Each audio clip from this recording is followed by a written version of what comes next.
So, how you doing, Trevor? Good. About 5 seconds of dead air there. The cold openings instead of this. Yeah. Just the perfect way to start a podcast episode. Just dead perfect air. silence. Dead air.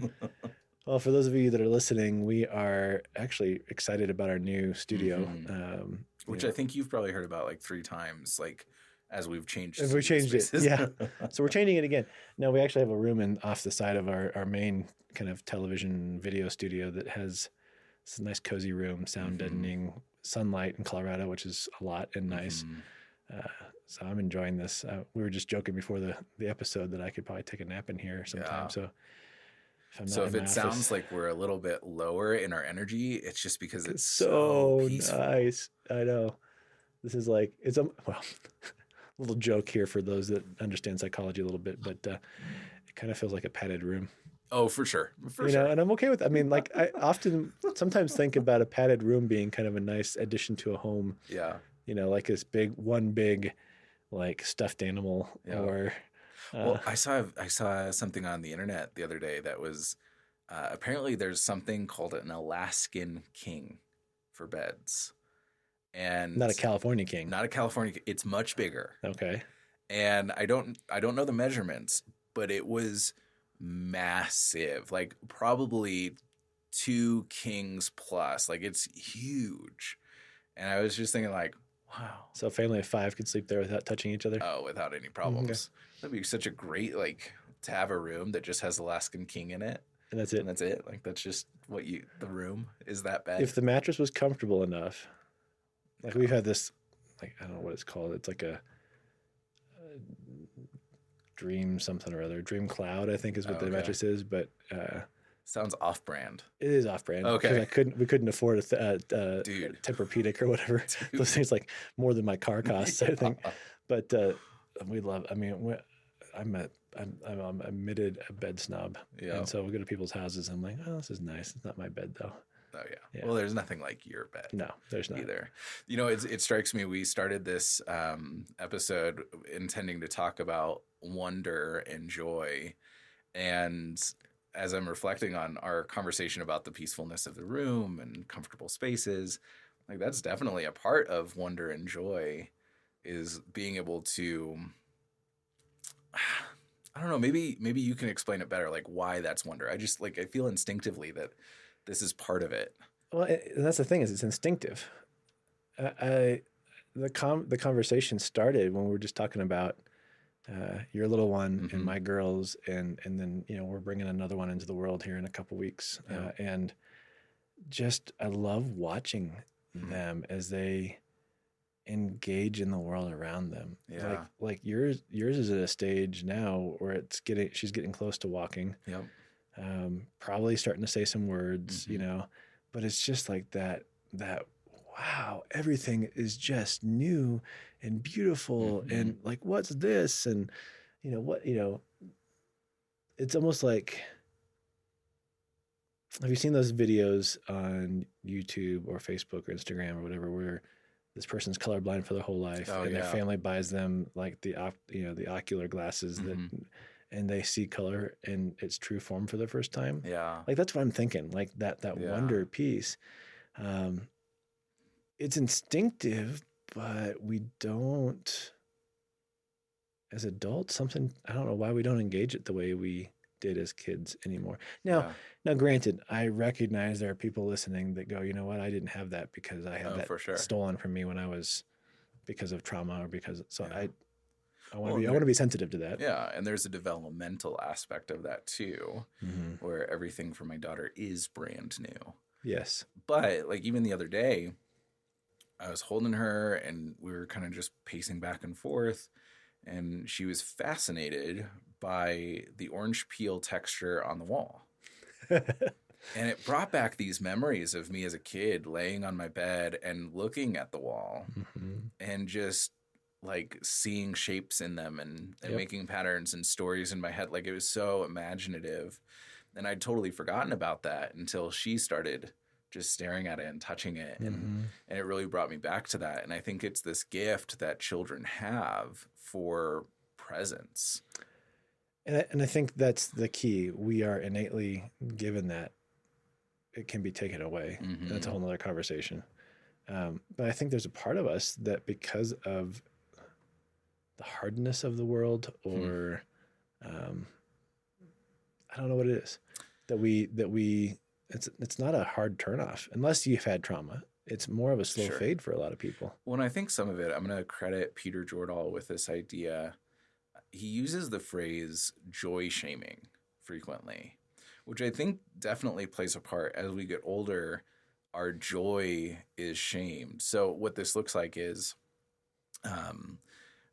if we go back a while to kids who loved comic books, that wasn't like socially acceptable for a good chunk of time there. It was for the outcasts. It was for whatever, because it was like, oh, you read cartoons, like really, like you're not adult.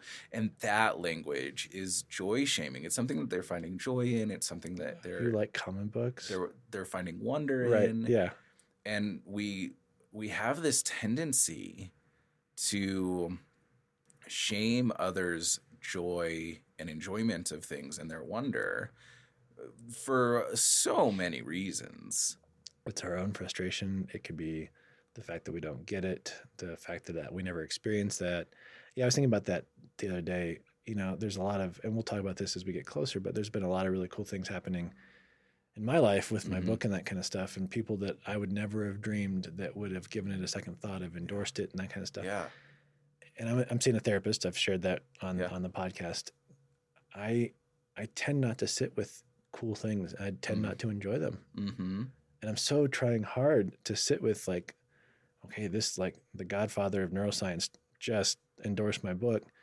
Like, I want to sit with that for a minute. Yeah. I want to share that with people, not in a humble brag way or a bragging way, but just like to enjoy it. And then, I'm 40 this year. And so it's almost like I need to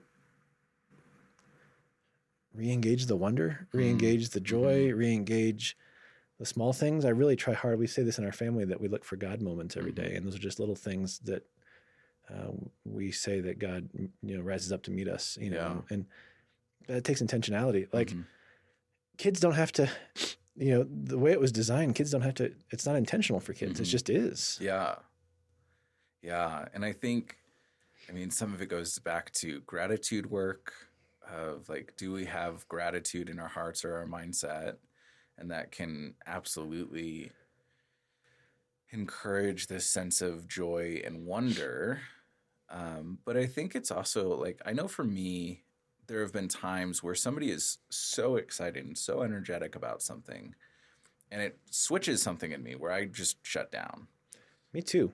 And I think some of that is personality. Some of that is... We're introverts. Yeah, there's a lot of elements to that. But I think that can, for me at least, it can fuel this joy shaming, where rather than engaging with somebody in that joy and wonder, it's this thought of, like, ugh, this is really uncomfortable. This is awkward. This is embarrassing for you to be so excited. But why? That's a good question. I don't really know. Because I think that's where I'm stuck a little bit. Kids don't care.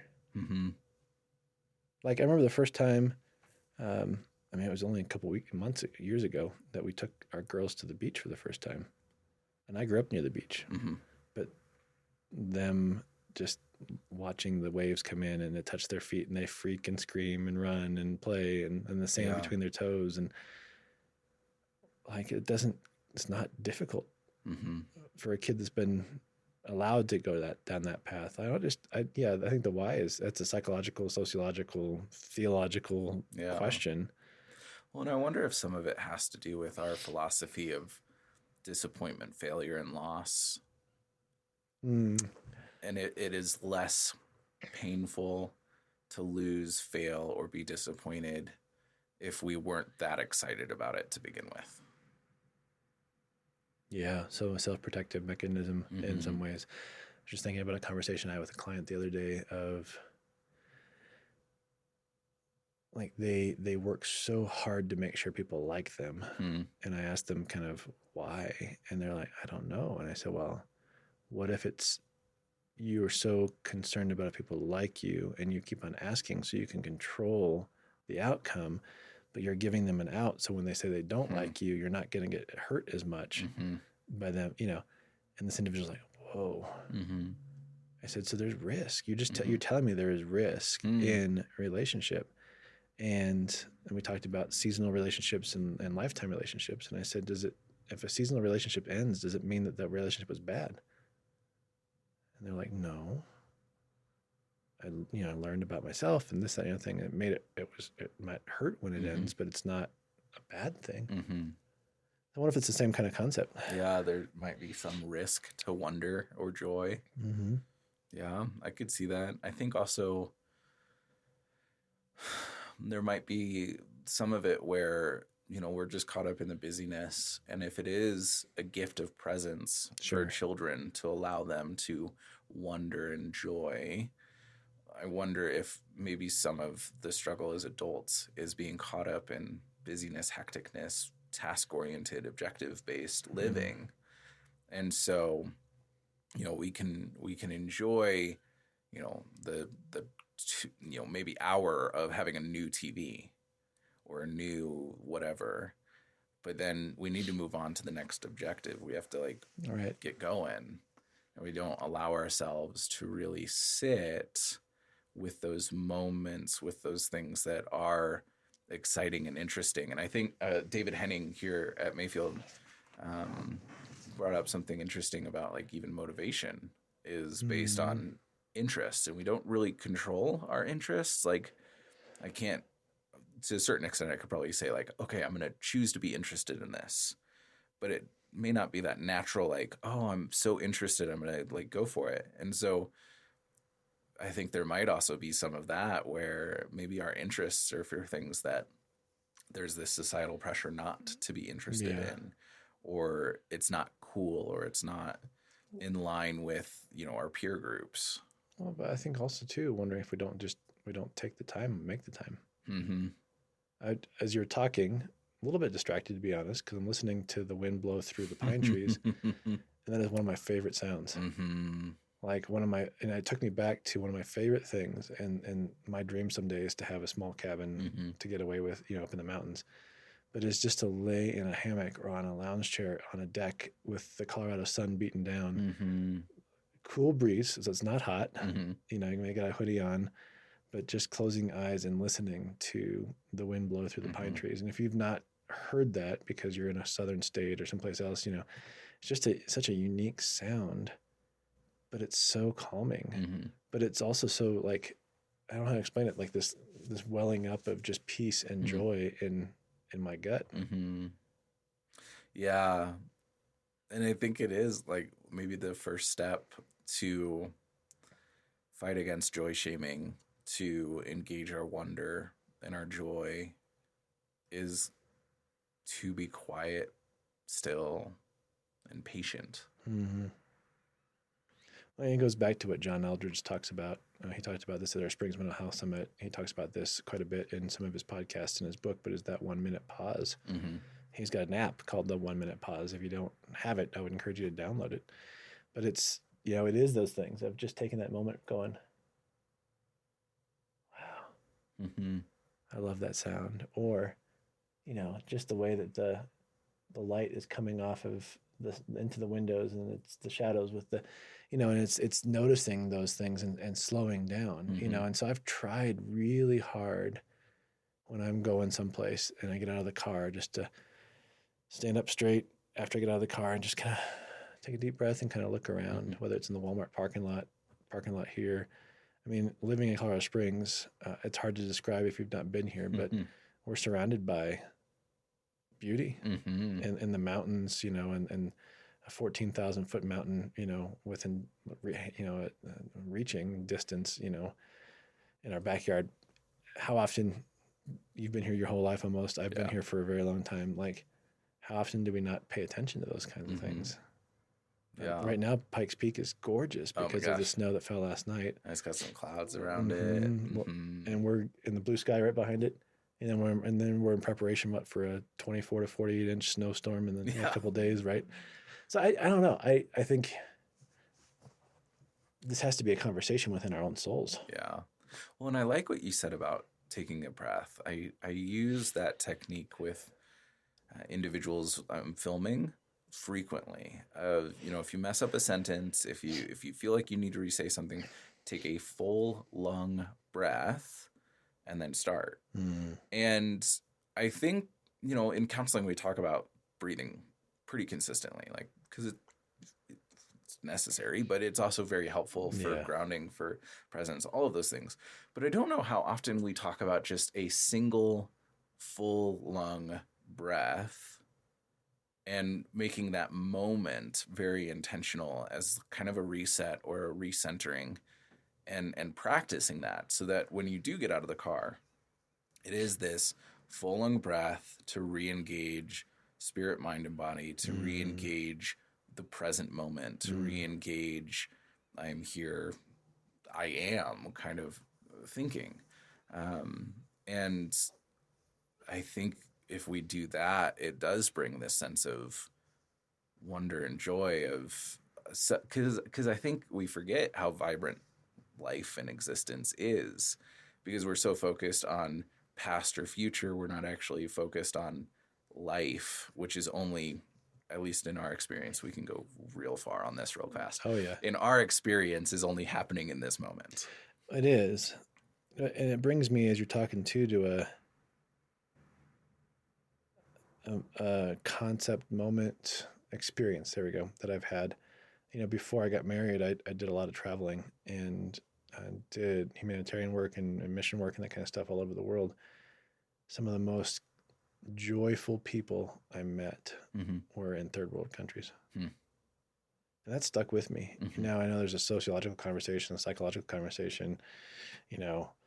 People might be listening, how dare you, sitting in your little studio, say that kind of stuff. But it was my experience of sitting with people that just, like you said, understood the beauty of being alive and being grateful and thankful for the little that they have. And that's an interesting concept to sit with. For those of us that are in the top 1% of wealth in the whole world. Which statistically, based on what our podcast analytics say, you who are listening probably are. Right. Yeah. In the Western world, even if you're making just above poverty line in the United States, you're still in the top 10% of the most wealthy people in the whole world. Interesting concept. So how do we take a step back and reclaim that, that joy, that wonder? Do you think it could come naturally for us as adults? I think so. And this is why I say that. I've noticed that as a father, there is new joy that I'm experiencing. And that is coming with like a brand new way of living, like drastically different than anything I could have imagined before. Sure. But I also think that there's a component of it that is simply just being present with somebody who is full of wonder and joy. And there's countless studies that talk about the health benefits and the emotional benefits of having a daycare and a retirement home in the same place, like not same building, but same room. Yep. And I think that is the beauty. And I'm curious, especially with your book on loneliness coming out soon, what role this kind of engagement between someone with wonder and somebody who maybe has lost that a little bit, how that feeds into our sense of self and worldview and loneliness and ability to engage what the other has. Well, it's interesting that you asked that question, because I think in Piaget's pre-operational stage of development, right, that's very, or even concrete operational stage, is almost, in some ways, it's an interesting stage to be in as a kid, because it's almost a narcissistic stage. It's all about them. And that's not a bad thing. It can come out in some difficult things, right? But they're so focused on their joy, their happiness, their pleasure, that they're almost ignorant of those around them. And the reason I'm saying this is that's a good thing. Yeah. Because we get to a place when we start thinking abstractly at about 12, 13, 14 years old, and we begin to notice other people, and we get to begin to notice other people's energies. And right? And so, a kid in the purest form, a kid that is engrossed in wonder has a safe attachment, has that foundation of safety. Very little is going to bother them or deter them. Now, again, that's perfect. That's very generalistic, very generalistic, maybe a little reductive, right? But I think putting a kid in a daycare system with individuals that have maybe lost their joy or that are deteriorating physically, or the quantum energy that they're putting out is not healthy. If kids are in that stage of kind of that narcissistic, all about me, wonder seeking, it has a positive effect on the energy of others. I mean, you grew up in a multi-generational home, with your grandparents living next door. That was more my siblings, but no, that's true. Not so much you, because that was after the fact.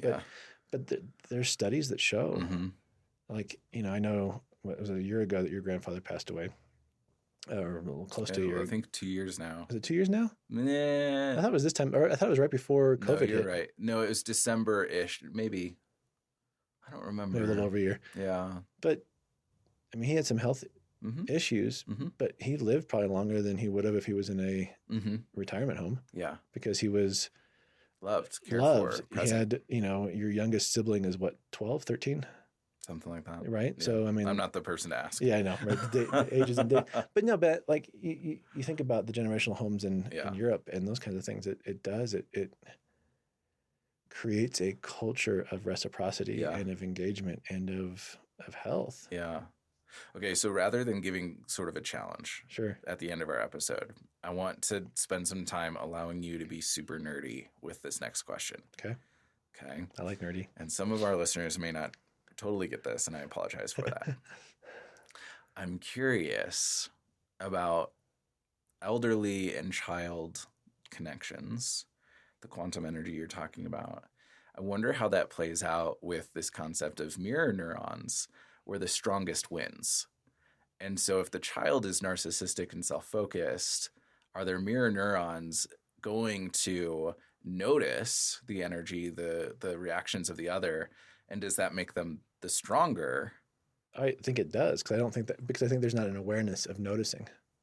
And so it would only be the elders' mirror neurons that would receive the energy, the emotions, the state of the child, not vice versa. Sure. I think reductionistically, yes. Totally. But no, I agree. I think so. I mean, you see, how many videos do you see of, I remember this video once that was this, booth at this diner, and there was this old man sitting by himself and just eating, and this little kid was just turning around the booth making faces, and he ignored, and the kid kept on going, and the guy ignored, and then finally, the guy cracks a smile and then starts playing peekaboo and making faces too. Like, yeah, I think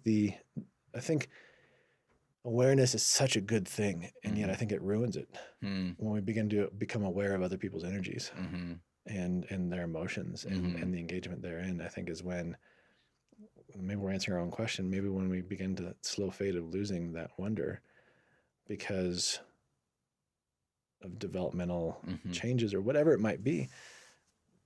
But having this conversation, doesn't that mean that we can reclaim it? Absolutely. And if you invest, if you solidify, you don't have the natural superpowers of a child anymore.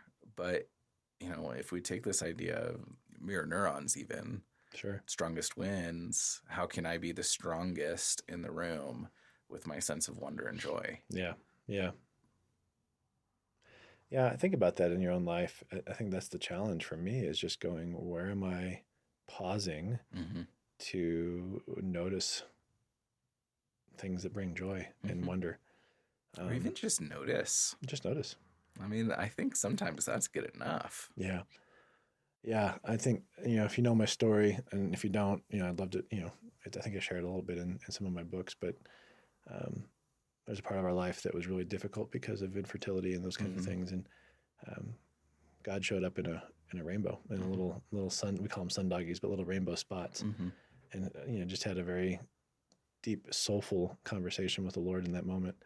And now when I'm praying or when I'm struggling, I can't tell you how many times I've looked up, and whether it be a prism, right, and a rainbow shining on the floor of the car.